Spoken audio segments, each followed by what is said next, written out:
Tēnā koutou, tēnā koutou, tēnā koutou, katoa. I am delighted to be here today to strengthen the economic and trading ties between New Zealand and the United Kingdom and reaffirm our mutual commitment to an open, rules-based system for international trade. And to be at this great event with record attendance is a particular privilege for me, and it's fantastic to hear that the senior advisor to the Prime Minister has given the okay to her arrival to speak to you tomorrow. And I hear that Neve's people have said that it can go ahead, and therefore it will, and I'm sure it'll be a great success. We're at an exciting moment in the UK's economic and political history. For the first time in more than 4 decades, the UK, the world's 5th largest economy, will have a fully independent trade policy and be able to determine its own economic destiny. You may not know that New Zealand's support has been invaluable.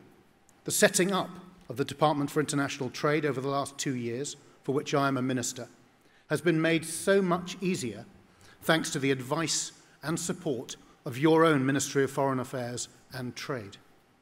You've shared your extensive experience and helped us deliver immediate success. We owe New Zealand a great debt of gratitude. But then, as has been said, New Zealand is a natural partner for the United Kingdom. Our shared history has grown into an unshakable friendship. Its foundation in the personal links that exist between our two countries. In 2017, a third of all British-born emigrants lived in New Zealand or Australia, while it's estimated that around 65,000 people born in New Zealand now call the UK home. We share the same values of respect for democracy and the rule of law. We have deep connections of culture and language. And these deep personal connections have formed the basis of a highly successful economic relationship. The UK is New Zealand's largest export market in the European Union, the largest. In fact, New Zealand exports more goods to the UK than to Germany, France, and Italy combined. We're also the largest EU investor into New Zealand. And we're acutely aware that these will be the relationships which will shape our future. Last year, UK exports to New Zealand grew by some 10%, far outstripping, I note, growth in exports to the EU.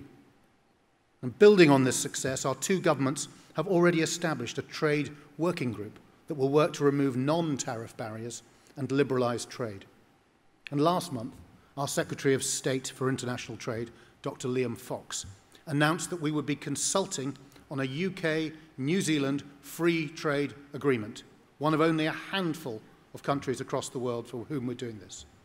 And it is a quite deliberate choice to aim first for free trade agreements with our closest strategic allies in New Zealand, Australia, and the United States. Many of you here today represent business interests in both New Zealand and the UK. And I understand that if you're a Kiwi firm who uses the UK as a platform to trade into the EU, this might be a period of uncertainty while we negotiate the terms of our relationship. But let me assure you that the British government has no desire to impede the right for companies to trade freely, nor will we erect barriers where none currently exist. On the contrary, it's through leaving the European Union that we will seek to reduce barriers, to build on the strengths that have made the UK economy a success. We shouldn't lose sight of the fact that our leaving the European Union is a unique moment for both Britain and New Zealand to renew our friendship, strengthen our commercial ties, and look to the future. For many in this country, not least in the business and agricultural sectors, Britain's accession to the then EEC in 1973 was something of an economic shock, as barriers to trade were erected around your primary export market. But how did New Zealand react to this shock? Not by retreating, but by becoming one of the world's great free trading nations, connecting to new markets in Asia and North America. Not only is your FTA with Australia rightly hailed as the global gold standard, but New Zealand is the only country to successfully conclude FTAs with China, Hong Kong, and Taiwan. It's an example we in the UK could learn much from. Though the All Blacks beat us on the rugby pitch a little more than I would like, in fact, their track record pales in comparison to the respect afforded to your WTO trade negotiators in Geneva. They're so good, in fact, that the Department for International Trade has hired one of its chief trade negotiation advisor, Crawford Faulkner's, one of yours. And the UK hopes to replicate at least some of your success. We're going to seize this opportunity to reshape global trade in the future. We believe this is a once-in-a-generation commercial and economic opportunity, not only for Britain, but for New Zealand and all of our key economic partners. And I believe this opportunity is coming at an opportune moment. The global framework of free and open trade, from which both our nations have prospered, can no longer be taken for granted. The virtues of free, open, and liberalised trade are truly under threat.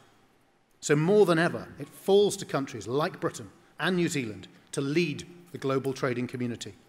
A free trade agreement between us would be a powerful symbol of this, a blueprint for the rest of the world, showcasing the benefits of unimpeded bilateral trade. Spreading the benefits of free trade, freeing the poorest regions of the world from extreme poverty, and building a prosperous, interconnected, and secure world for future generations is a formidable and ambitious project for our two countries. We can't do it alone.